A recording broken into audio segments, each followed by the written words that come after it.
Oh, see, I got a message. Oh, good. Melissa Kitchings, welcome to my channel, Spiritual Medicine. It's an honor for me to have you here today, and I'm really looking forward to talking to you. Oh, me too. Thank you. Pleasure to be here. So, do tell me, let everybody know what it is that you do. I do shamanic healing practices and Reiki energy work practices. So kind of incorporate a lot of it together. Okay. Yeah, I can see how they would go nicely together. Yeah. Yeah. So, do you consider that to be also a part of your spiritual practice? Oh, for sure. Yes. I feel like I'm constantly, um, a lot of my meditation practice is about doing shamanic journeys and getting in touch with my guides and angels that way. Mhm. And I bring it into the healing work. So yeah, it's kind of how I approach life these days. Okay.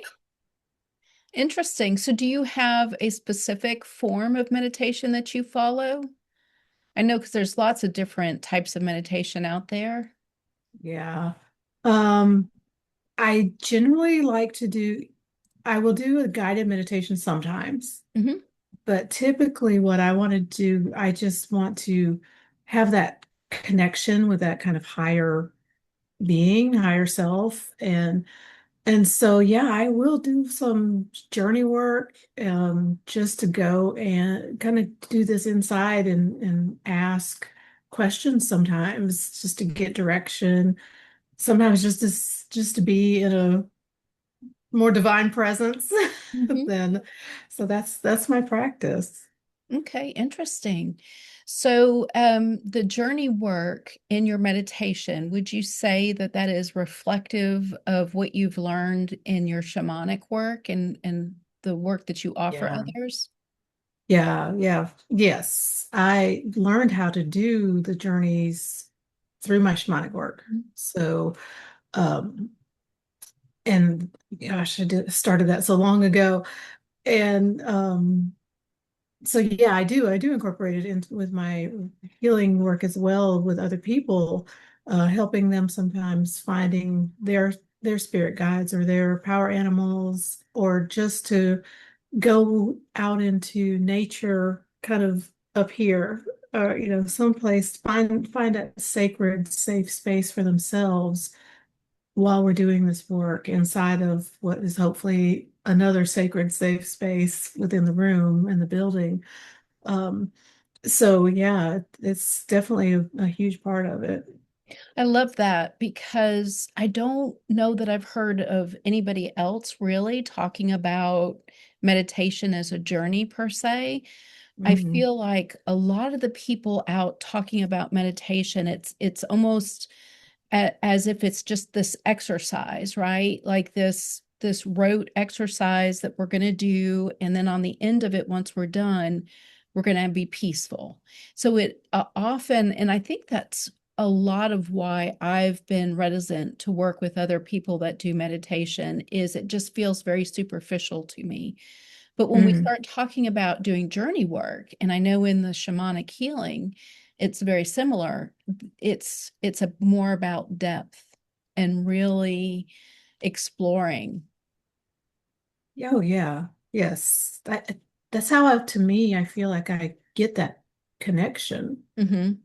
that more divine connection that just otherwise wouldn't be there, Hmm. or, at least for me. So yeah, Oh it's yeah, I agree 100%. I think definitely to really be connected fully, and also I think to practice being fully present in life, we have to be willing to explore the depths of ourselves as well as accepting the depths and the often uncomfortable things that come with life. yeah, yeah. Yes, you and I know, did a meditation one time that you were leading, and we went in to our kind of our headspace, but then dropped into our heart space. And for me, that was such a uh, illuminating Mm-hmm. uh, meditation to feel the difference. Yeah. and really connect into that and realize how much I had going on, not necessarily but to be healed. I mean, there is, but just like, oh, my heart space is huge. It's vast. Hmm. And to have that recognition in and of itself was just like this healing piece that came in. So to me, that is where I want to be in meditation. Me too. And it's so interesting that you say that because I think that that is can be a dose of spiritual medicine, if you will, that counters how we are called not by divinity of any kind or spirituality of any kind, but socially, how we are called to function in life at this kind of super fast pace, superficial level. It has to be superficial, right? For us to Mhm. be able to keep up with the fast pace, because I think that it takes time to really to plumb the depths of life and also presence. We can't be in survival mode and do any kind of depth work.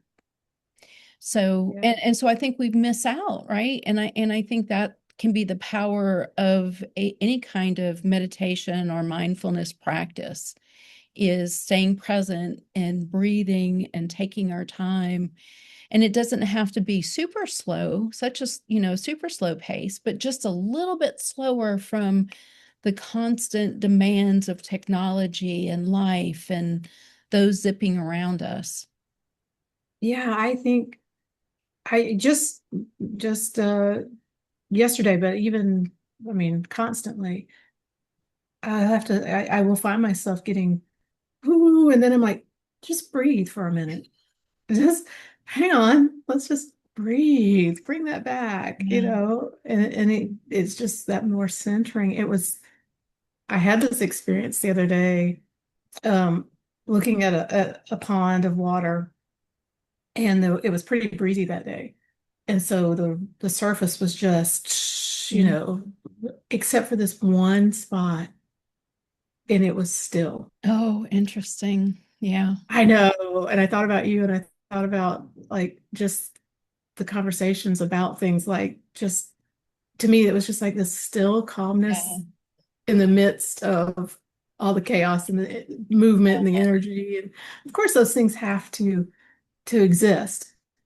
We wouldn't ever get anything done if we didn't have that. But sometimes that's that. Whew. Okay. Well, right, exactly. And I think the idea of balance, I have found that to be very powerful, a very powerful practice, intellectual practice for me. Yeah. Thinking about, okay, this is what today looks like for me, and it feels too overwhelming. So how can I create some balance within the Mm. need? And certainly there are things that I can take off my list, you know, and Yeah. um I have this idea in the back of my mind that I like to play with, like, well, maybe some of that'll just automatically get taken care of, on its Right. own, right? Yeah. Yeah. Which, the dishes don't get done unless I do them, or my husband does a little bit of them because he'll do a little bit, or the house isn't going to get cleaned unless I do it. But at the end of the day, you know, it's not necessarily more dirty when I do get around to cleaning it, right? Right. Right. But the Does it have to idea be of done? balance, yeah. Yeah. Yeah. And that's just that image is so beautiful of that small, still place in the pond of water around the rest that's chaotic. Yeah. Yeah. What a Yeah. I beautiful thought so too. visual reminder that we Yes. can we can anchor ourselves within our own inner stillness while the chaos is raging around us. Yeah, it's a Yeah. great Especially practice. yeah, especially right now. It Yeah, seems like there's a lot of chaos going on yeah, just in our general world environment. And yeah, so having something that can bring you back to that center point, get back in balance, just. is to me is survival now. Yes. It's not Yes. even like a luxury. It's this is how you survive. I agree 100%. Yeah. Because I think, well, and I think there's another little piece to that. Like, I think most of us are going to survive this and we're going to come out to the other side. But also the question is not just surviving, but are you going to have anything left to Mhm. now offer, rebuilding essentially, Yes. or Yes. recreating life as we wish it to be? Yeah. Yeah. Yeah. I, um, I often think of and talk about my son Will as my little Buddha because that is definitely, you know, who he is in my life. And I've learned so much through being his caregiver. And that's one of the things that I've learned is it's not just enough to survive. It's also Mhm. important to still have some energy to be able to function. Yeah. And so a lot of the choices that I make for myself in my life, that's what I always have to kind of think about. I can't go do an ultra marathon and still Yeah. be his caregiver, right? I can't go out and lift a ton of weight because I've got to be able to use my arms and my legs later in the day to take care of him. So that's been a huge lesson for me as well to kind of reframe from the earlier part of my life where it was all just surviving. Yeah. Yeah. Yeah. Yes. I get it. You're right. We have to have something left over. Yeah. Something that's going to sustain and lead to something hopefully better. Hmm. So it sounds like you are able to use your spiritual tools or your spiritual awareness that you've gained through learning Reiki and learning shamanic healing, as well as just your life experiences, these spiritual truths that you're trying to practice in everyday life. Yeah, yes, absolutely. Yeah, I life teaches you. There's no way it's not going to teach you. It gives you all the things, whether you want them or not. But to me, how I got through things that were difficult and where I find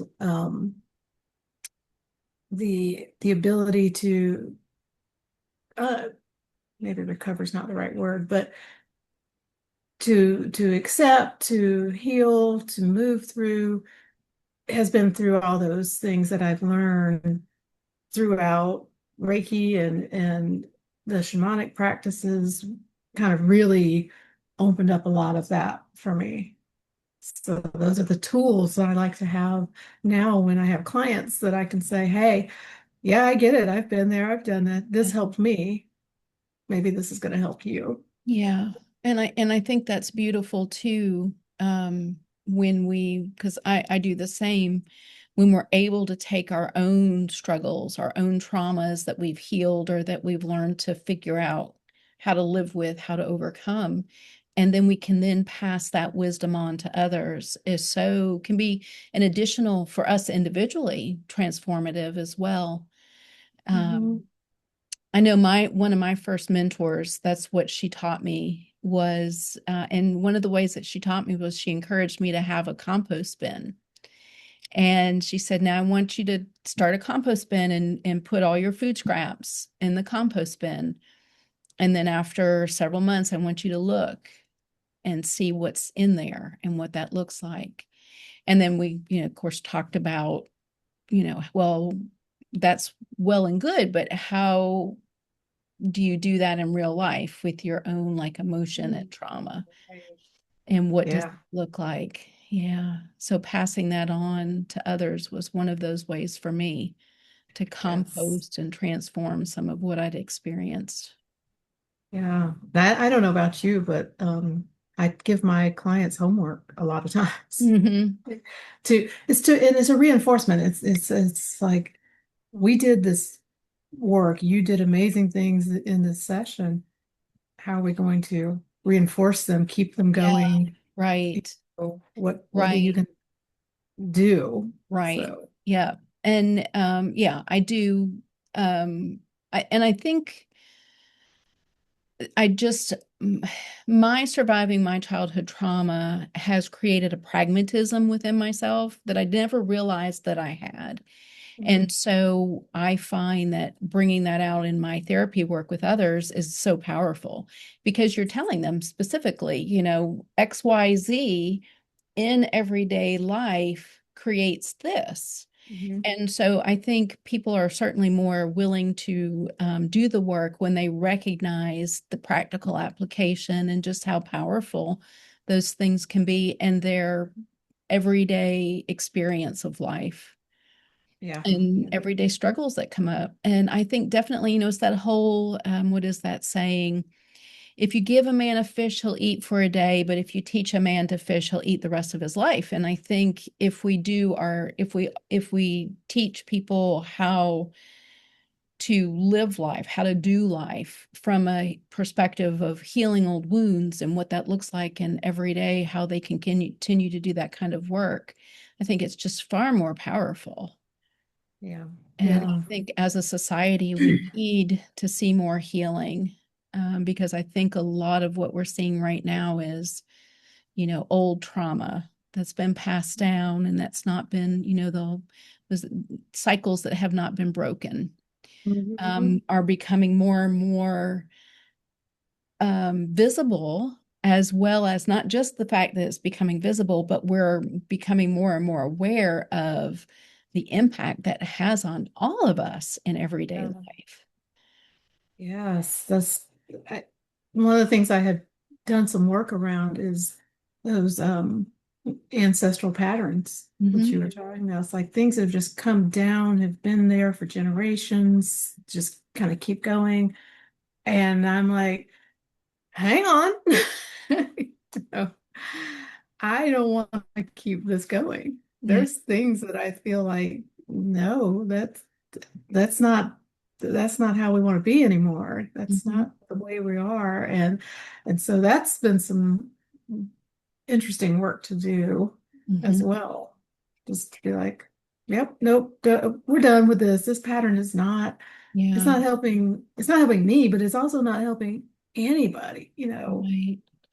And that can So be so challenging. That is really, like we were talking about earlier, the importance of plumbing the depth. When we plumb the depth of what we're experiencing and we recognize those ancestral patterns and we realize not only are we healing ourselves, but we are healing the past as well as the future. However, that can mm, be such exhausting work. And oh, so I think if we can recognize that and give ourselves grace as we do that work, and I think the idea of grace, not just as, okay, I'm going to do self care now because I'm acknowledging that this just exhausted me, but also I think the grace of recognizing just the impact of the work that we've just done.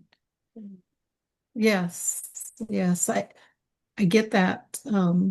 That happens sometimes too when I am in sessions with people, and then am using myself as an example of, well, this is me. This happened. I've been helped by this, and I get that realization of, whoa, I really have done Yeah, some big stuff. Like, not bragging, but more like I've just really how these things have really helped so yeah, much. yeah, You know, it's more of that. Whoa, this has been so powerful, and yeah. yeah, And I think that's an interesting concept, right? When we acknowledge for ourselves the tremendous impact of the work that we've done individually, yeah, we can then recognize it and see it in others and illuminate for them the yes, impact, not as, again, like you said, not as a way of bragging, but just as an acknowledgement that, yes, the time and energy that you put into this is was going to huge. have huge ramifications, right? Yes, Exactly. yeah. And I think, um, if we want to frame it, and this is tends to be how I see it, from a perspective of patriarchy or even imperialism or capitalism, I think those things, these tremendous healing work that people are doing, diminishing that is the work of patriarchy and capitalism, imperialism, right? It plays it down. It's not valued as much as, say, someone that goes out and creates like a Amazon empire or a Google empire, right? Um, could be the exact same amount of effort and energy expenditure, and maybe even more than creating Google or Amazon, Yeah. but it's downplayed. And I think Mhm. moving forward, if we're going to start to embrace ideas of the divine feminine, that those are the kinds of things that we need to be looking at. These individual people doing their healing work and the struggle that that is and the challenge that that is, how important it is to society as a whole. Yes, it is. It really is. I've been doing more of a deep dive now into the whole aspect of the divine feminine and what does that look like? What does that feel like? And it's interesting because I think I told you I did the what's called Nusta training, which was Mm-hmm. 7 Peruvian based goddesses is probably not the right word, but helping develop that divine feminine and getting back in touch with that feminine aspects. And I've just have to now write an essay about what that was, kind of my experience with that and what I got out of it and how it shifted things inside of me. And I was like, oh, that was another one of those things of Yeah. saying, oh, that was impactful. Yeah. Well, and I think it's so challenging to define that, right? I feel because Mhm. I've done that too, knowing that I was going to start this YouTube channel and I wanted to do this work and I wanted to focus on the idea of divine feminine or even Mhm. just the spiritual experience as a woman. Um, it's almost like we've lost the language that defines that because everything in society is divine, is described, uh, explained through more of a patriarchal language. And so, yeah, I found myself on a journey of trying to define that, even just like small pockets of it. Like I have been feeling this, like feeling like a lot of women are experiencing feminine rage around Mhm. these things that we're seeing in social media and in media in general, in the news, all these things that are happening as we are recognizing that toxic masculinity is in fact toxic, and we're seeing playing out exactly why it's so toxic and the impact that it's having on those around them. Um, and so I was like, well, because I'm very visual, I would love like a visual representation of feminine rage. I think in order for me to understand and compare it to my own personal experience, and the best thing I could come up with that Google offered me was things like goddesses. So like Mhm. Kali Ma or Medusa or Lilith. And I'm thinking, okay, well, that's all well and good, but and maybe it's Yeah. just something we need to start creating for ourselves, trying to find words to describe the experiences that we're having.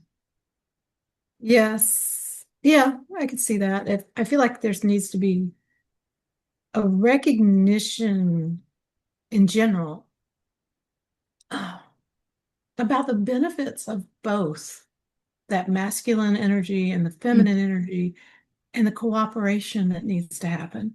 yes, Because you really can't have one without the other and right. shouldn't. There should be balance. And we've gone way Yes, far over, exactly. and I don't want to take it way far back the other way. There needs Exactly. to be where is this balance going to come from? And so I think in addition to finding the divine feminine, we need to figure out what the divine masculine looks like as well. Mm. Right, exactly. I agree with you 100%. I think that's what's making masculinity so toxic right now is the lack of balance. And that's Yes. why we're seeing it framed around the toxic masculine against uh, acting out against like trans people or homosexual people or women is because it is so out of balance. And I recognize that these men have been socialized to embrace that kind of stuff. However, Yeah. I no longer am willing to excuse the behavior. Well, I don't think I ever Yeah. excuse the behavior. And I'm getting to the point where I'm kind of less willing to forgive the human behind the behavior because we've all been exposed to enough that we need to be taking responsibility for our behavior. But I agree with you 100%. I don't think it should be that we now have a matriarchal society. I think it's important for us to explore within ourselves. And I think the younger generations are doing this in such a lovely way. The idea of gender fluidity and how much am I Yeah. experiencing is of the divine masculine and how much am I experiencing is of the divine feminine. Yeah. But I think before we can get to that balance, we all need to be exploring the divine feminine and Yes. figuring out Yes. how that exists in balance with the masculine. That's true. Because it was never recognized as being almost a legitimate, if you Right, will, right. worthy of being Yeah, known, yeah, then we'll never get there. So yeah, it does need to be explored and it does need to be brought kind of to the forefront, yeah. to say, hey, this is not, uh, being feminine doesn't mean being submissive, you Or know, soft or weak, right? right. The weakness and stuff that, just because you are having more compassion doesn't make you weak. No, not at You all. In fact, it's know, the complete opposite, right? There's a tremendous amount of strength and compassion. There's a tremendous amount of strength and softness. I mean, if you just think of the visual of how water, a drip, drip, drip of water over time can make tremendous changes, right? Like the Grand Canyon. Grand Canyon, exactly. Thank you. Yeah, Yes. exactly. Yeah, yes. Yeah. And it was it wasn't like that happened in a big crunching, Yep. ugh, forceful. I mean, there's force there, but there's power there, but it's not something that's trying to cram it down your throat. Right, right. And I think that's an interesting idea because I think that also speaks to something that we need to be practicing that I'm so glad to hear is actually hear more people talk about is the idea of sustainability, right? Mm. Small, consistent behavior, which is sustainable, can create tremendous change for us. Yeah, Yeah, that's true. And to me, that's more of that feels like the more feminine yeah, approach, yeah, because yeah. it's not coming at you with a tank. Yeah, exactly. Which is, and I think that's been my struggle is to try to define the divine feminine because I feel like all I'm left with is whatever is not masculine must therefore be feminine. So in trying to come up with some like qualities and some descriptors, it's been very challenging. Yeah. And I mean, Yeah. I know we can say, well, as having lived in this female body for so many years, this is my personal experience. And we tend to know, having, girlfriends or sisters or mothers, aunts, the collective experience we recognize. Um, but yeah, I think maybe that's going to be part of our work is defining what is the divine feminine. And I don't Yeah. know, maybe we don't need to have such strong a strong definition or walls or parentheses around what that is. And maybe the fluidity is what's the far more important. So maybe it's just the work of valuing those female types of experiences that we all have, that female Yes. energy. Yes, yes. I think so. I think it's helpful Hmm. to to it's helpful to have a definition, to have something that because it gives you um, a model, a modeling, if you will. It helps people, I think, to kind of visualize and to feel their way, like, oh, this is familiar. I understand this. This is how I can break into it. Hmm. You know, so Right. yes, Like yeah, a path or a place to start, if you will. yes, Yeah. Yeah. yes, yeah. So having some definition is not a bad thing, is it? Yeah. Yeah. Um, okay, fair enough. Um, let's see, what other questions was I wanting to ask you? Um, do you have a spiritual experience that you'd like to share with everybody? Mm, so many. Um, I, you know what is profound for me is all of this. It seems that nearly all of them happen when I'm out in nature, Mm-hmm. or some way connected to that. And I don't necessarily do a ton of like out in nature things. I'm not the like a nature girl kind of You're not person, you know. outdoorsy. I'm not outdoorsy. I'm not the kind who goes for hikes and does all that usually. Um, but I don't mind just I'm happy to just sit outside. And then I'm like, oh, there's a breeze. Oh, I hear the trees. There's a squirrel running around and birds are going and there's clouds or in the sky or whatever and all of that feeling the sunshine and it just I find that when I can do that stuff, I'm feeling myself become more spiritually connected. Mm-hmm. Like everything starts lining back up. Like I can get to a place of grace, Mm-hmm. especially around the stuff that's happening. You know, so for example, if I see the news and I'm like, oh, mm, and, I don't understand, and it's really tough and it's hard, I think we all felt that, yes. right. And so for me to to not carry that forward, to not further it and put it out there, because I think we energetically we can have a tendency to be like, this horrible thing is happening. I need to fight against it. Mm-hmm. And when we start doing that, what we're actually doing energetically is feeding it. Right. It's just giving it more energy. Right. And so I have to pull my energy back out of it so that I'm not feeding that anymore. And that's to me that deep spiritual practice that says, how do I pull my energy back out?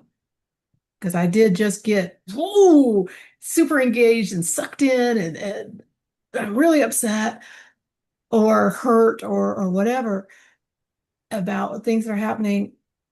And it's not to deny that they're happening, but it is to say it's happening. I'm not going to give it my energy to feed it. Mhm. Instead, I'm going to find my energy, find my center, find the place of what is true for me. What do I want to support? Mm. Wow. Yeah, That's the big thing. What do I that is want? powerful. Absolutely. And so that's where my big spiritual insights are things like that. Things that Hmm. say, okay, that's fine. You're not into that, but what are you into? And where can you put in some of that energy that makes you and hopefully other people feel good? Hmm.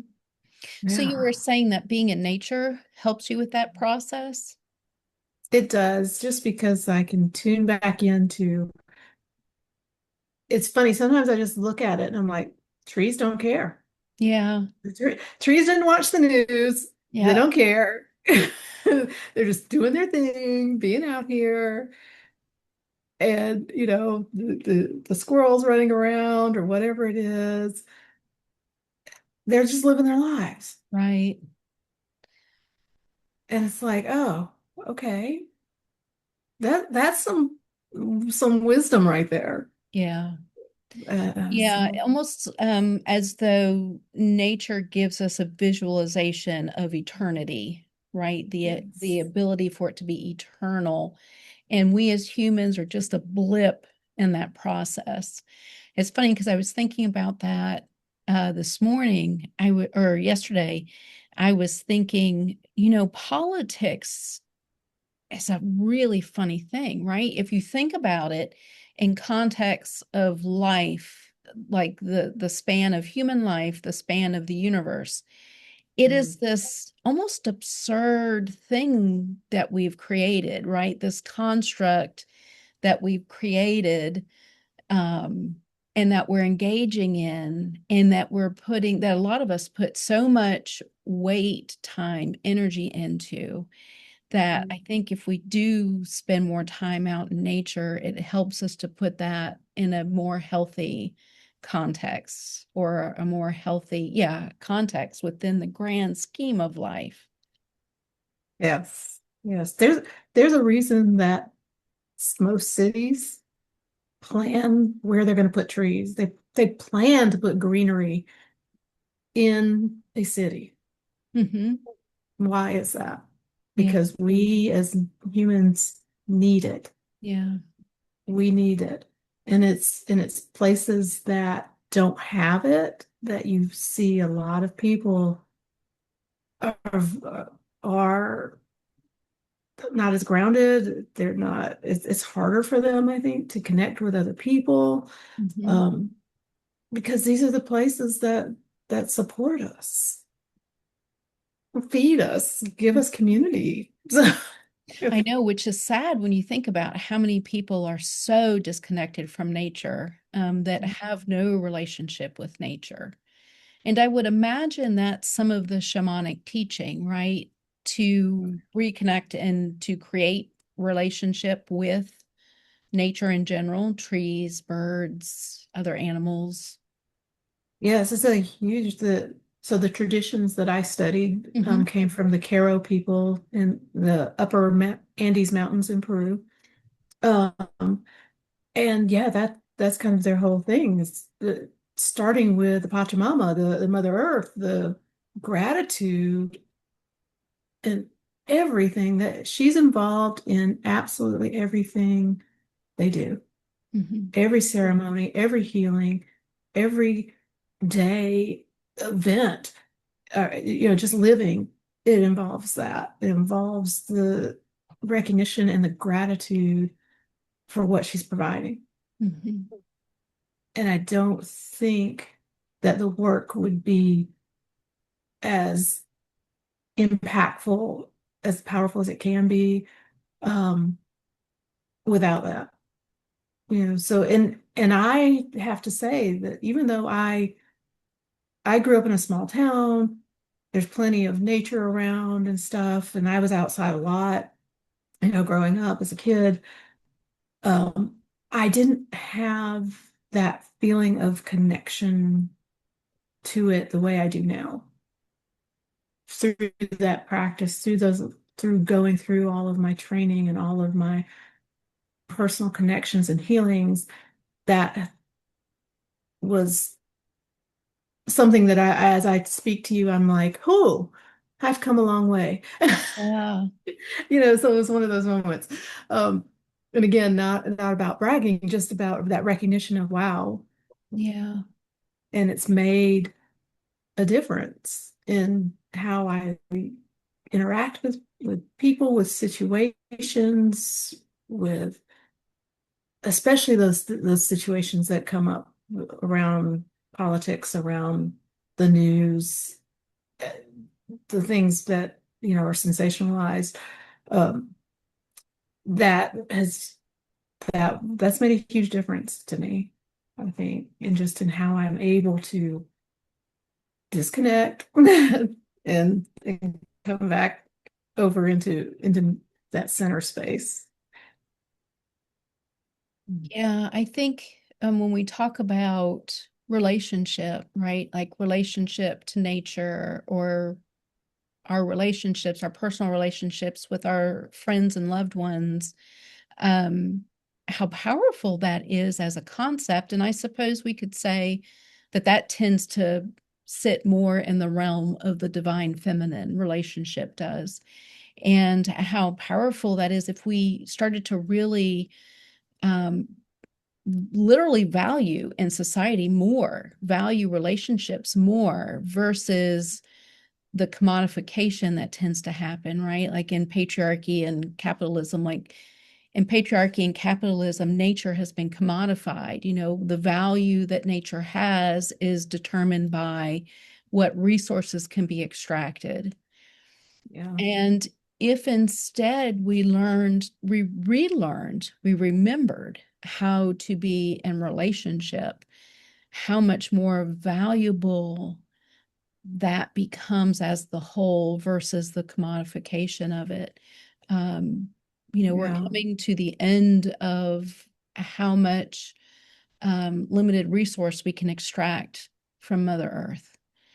Um, and we have devalued the importance of her existence. Mhm. You know, she's she's our life vessel, Yes. literally. Yes. And if we cut down all our trees, we no longer have the oxygen we need to survive. If we pave over all of our farmlands, we no longer have the food that we need to survive. And just how much more valuable the actual relationship with Mother Earth and the requirement to have healthy food requires a healthy relationship. I had this experience. My husband and I were hiking in North Carolina, near Asheville. There's this area called Graveyard Fields, which is off the Blue Ridge Parkway. And we were going to hike, not in Graveyard Fields, we are going to start there and then go off this trail. And it turns out it's a trail that's rarely used. So, and it was, we were there in the summer. So we were literally almost bushwhacking the trail because it had overgrown so much. And we were so focused on getting to where we were going that we were just kind of just trying to get there. We never made it to where we were headed, and we turned around and decided, okay, we can't get there. There's not enough trail markers to figure this out, and we're just going to head back to the car. And when we turned around and we kind of both relaxed, and now we were just kind of just having a nice walk back to the car, I noticed I had passed all these blueberry bushes, just yards, fields of blueberry bushes. And so we're walking along, and I'm just like literally just reaching out as we're walking and picking blueberries and popping these blueberries in my mouth as I'm walking. And immediately my system went into this interesting space of just feeling nurtured. Mhm. Yeah. Here is this incredible food source just right here growing wild, you know, just there Yeah. that I could Yeah. easily access, and how nurtured that made me feel. You Mhm. know, how you know, from a lot of our trauma, if we have trauma, and most of us at this point, quite frankly, do, how that trauma and going into survival mode drives us away from feeling nurtured, and how important it is that we feel nurtured. And there was just this incredible experience for me that really brought home how important it is for us to protect our wild areas Yeah. and how important it is to be in relationship with Mother Earth. Yes. The Carol have a expression, "Eine," and it's basically sacred reciprocity. Oh, wow. Yeah. Being in right relationship. Yeah. So yeah. Yeah. Uh, so you it, Harvesting sustainably, giving back through our own energy and value. Yep. To replace what we've extracted. Yeah. Yeah. Wow. Could you imagine? Even if just like we all just did a small drop, like we didn't full chest, full on do that, right? But just even if we gave, Little if bit. we did that, a small drop change in our life, how different the world would look. Hmm. How much more healthier environment would be. Yeah. Yeah. Yes. Yes. I think about that all the time because I'm out running and walking a lot and there's always trash. And one Mhm. day I it's funny how you can underestimate just how much trash Yeah. is there. And I took two little garbage bags because I thought, well, this will be easy for me to manage. I'm going to go do this 2 miles out and back. So it'll be a 4 mile two and cover 2 miles of space. And I'm going to collect this trash. I didn't take enough trash bags. Mm. Yeah. And now it you wouldn't of course that was almost a year ago now. You would not even know I had done that. But Wow. I always think about that when I'm out is if everybody, because there are people that own land that I was picking up trash along the road, it's their property that abuts the road. If we would all just take care of our little plot of the world. Hmm. Yes. Yes. That's true. Yeah. Yeah. And I get it. I mean, we're trying, I'm not trying to let the trees overtake my house. So there needs to be some of that too. But yeah, just like, but do I need to level the entire thing? No. Yeah. Yeah. Again, the idea of balance, I Yeah. suppose, can be powerful in all of that as well. Yeah. Yeah, in relationship, right? I'm going to be in relationship with these trees, and okay, trees, I need this much space for my house, and I'm going to give you that space. Yeah. Yes. Yes. And just acknowledging, I think there's a certain amount of it's very easy for us. To me, this is a huge practice that I'm not always successful at. I'll just admit that right away. But but acknowledging the fact that it's like, okay, here's my water, and how grateful am I for this Mm, water? It's clean water. It's came out of my well, so I'm pretty happy about it. But the Mother Earth provided that. So let me yeah. just have some gratitude around it. Bless the earth. Say thank you just for growing some trees, just for basically doing your thing.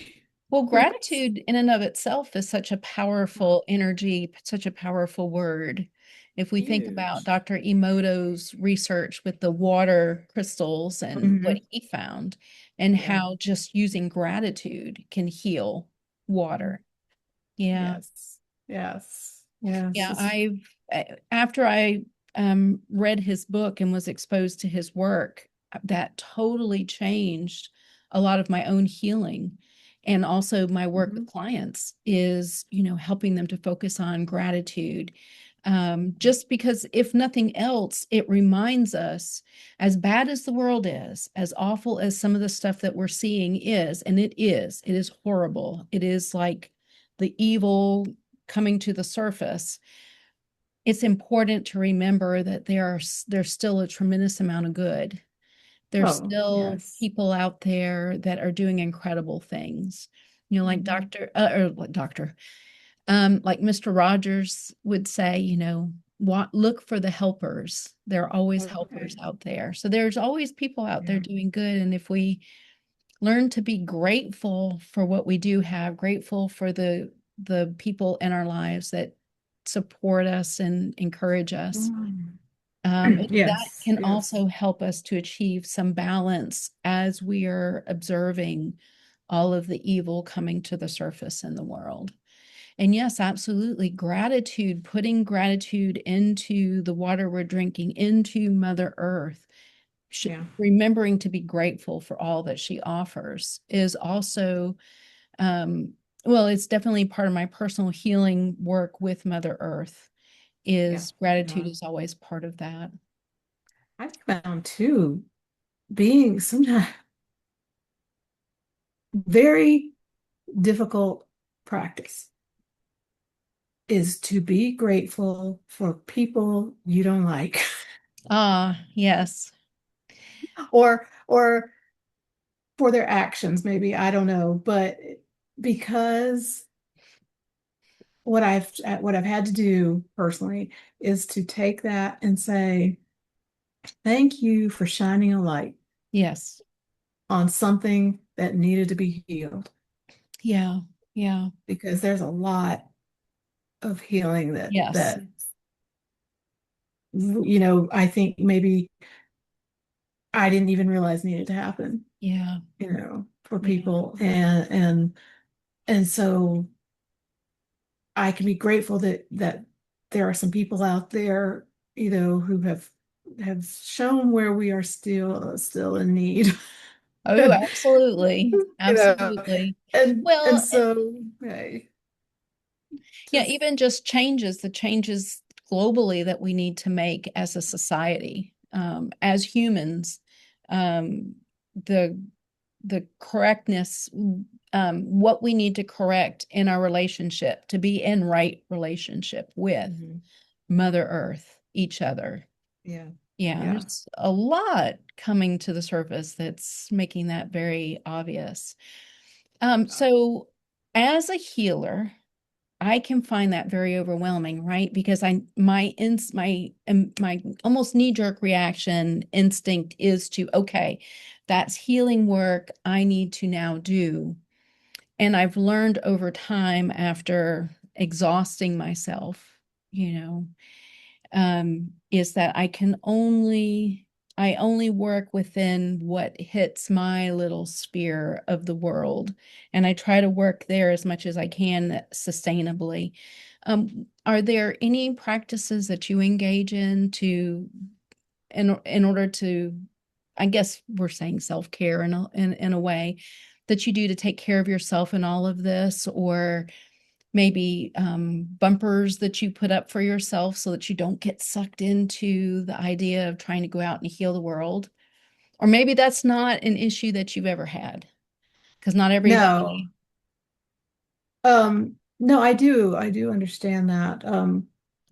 So my way of healing the world Okay. is essentially, and this is honestly a fairly new practice for me, um, is to hold a space of grace for Mm. these people, for the Oh, situations wow. on both sides, so Yeah. the perpetrators and the unfortunate people who are being abused and mistreated and murdered, that kind of thing. And so is to try to have this place of, I have to take that. I do have to take those things up to that more spiritual, higher divine power, because there is a tremendous recognition for me that I cannot do it. I can't heal the world. I can't do anything about these things I'm seeing. Hmm. I do not have the physical capacity to create a change in that way. Just it's not there. Um, so I'm never going to be the global leader that has some kind of massive platform to create a change that way. I can only focus on what I'm doing. And so what I'm doing is trying to have a prayer practice, a grace practice that helps me be in a centered space. It helps me to be able to offer out some compassion and kindness. And then it's like you're saying, within my space, within my realm of who I come in contact with. Does it happen every single day, 24 hours a day? Yeah, I'm not that successful yet. I haven't reached that saint level yet, but just keep trying, keep putting it out there. And it makes a big difference, I think. So And do you think of that as like sending energy out, like sending Reiki, like it can under the I bubble of like grace, like sending grace to yeah. them, or how do you conceptualize that? Do you have specifics that you think of, or? So I'm very careful that I do not send energy directly to anybody who hasn't asked for it. Okay, gotcha. I think that's a violation. You Okay, know, they have their own ability to choose whether they want to receive energy, and I don't have the right to override that. You know, so I'm very careful that I don't send energy directly to people. However, I am perfectly able to send energy to situations okay, and in places.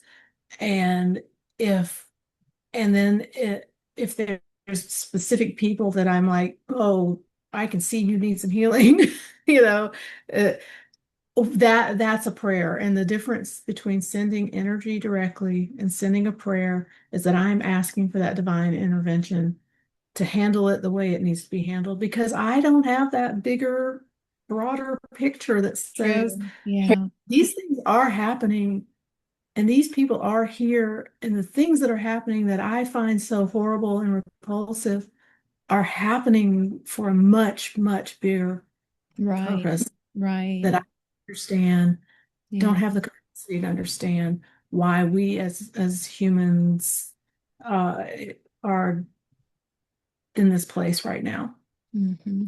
And yet there is a good reason for it. There is something there. So please do what you got to do. And in the meantime, I'm just going to be here. In the meantime, also help me be okay. You not be okay like from a physical standpoint, be okay on an emotional, mental, spiritual aspect. That's where I need your help. I need that so that I can then once again maybe go back out and approach my world and the people in my world with compassion and kindness, you know. Mm, So give me grace so that I can maybe offer that to other people too. yeah. Yeah. That's a wonderful way to think of that. Yeah. Very Yeah. important. And very important for us to keep in mind those important spiritual um, ways of being respectful, if you will, in the work that we're doing Yeah. and Yeah. respecting other people's what's the word I'm looking for? Um, their own right to exist however they choose to exist. Yeah. Yes. Yeah. There. Yes. That's perfect. Yes. Yeah. And the fact is we are all very different, Mhm. and it would not, and we need to be. And it's Yeah. important that we are. We wouldn't be where we are in a good way without that too. Yeah. So Yeah. It yeah, makes me, reminds me of Neil Donald Walsh's children's book. He yeah, wrote it as a children's book, but boy, it packs a wallop. The Little Soul in the Sun, and yeah, how we're all kind of here playing these roles in order to learn, but yet we are all still at the heart of ourselves, a spark of divinity. yeah. Yeah. Yes, absolutely. I've not done any kind of in depth, but the near death experience people, you Hmm. know, all come back saying the same thing. It's exactly what they're saying. They're like, hey, there is nothing out that we're so divine that but we're all that way. We're Yeah. just here in this human body and we've kind of forgotten we're all that way. Yeah. So we have a lot of strife and we have a lot of conflict and things happen. Um, but if you remember, and I think that's where we go, we're trying to go. I think part of our Yeah. struggles right now are Yeah. because we are trying to remember and we are starting to remember Yeah. and it's Collectively. Yeah. collectively it's starting to remember and and a lot of people are finding that difficult. Yeah. Right. Exactly. Because as we grow spiritually, which is essentially just remembering who we are, Yeah, we have to let go of all of the things that are not us that we thought was us. And yeah, Yeah. that can be a very painful, difficult, Absolutely. process. Yeah. Yes. Who are we if we're not our egos, right? Right. Woo. Yeah. Indeed. Ooh. Whew. Yes. So exactly. So I think the age of the collective ego is coming to an end. And we're just seeing the death throes, if you will, of that. Yeah. Yes. So So we can just do a be little, excited that's to create something wonderful out yep, of the ashes. yep. Yes. But I think if we can do death midwifery, if you will, during these death throes and create some peace or help to offer peace in that process. Yeah. That can Yeah. be definitely a way to as we enter the new start off on the right foot, if you will. And Yeah. yes, I agree. I think we all need to be envisioning what that Mm, looks like. So if this is yeah. so awful and we no longer want to engage in this, what is it that we do want? Yeah, Mhm. those are good Yeah. questions. Absolutely. Yes. Powerful, powerful stuff. Important. Yeah. Yeah. Love it. Well, Melissa, thank you so much for your wisdom, sharing your wisdom with Yeah. us.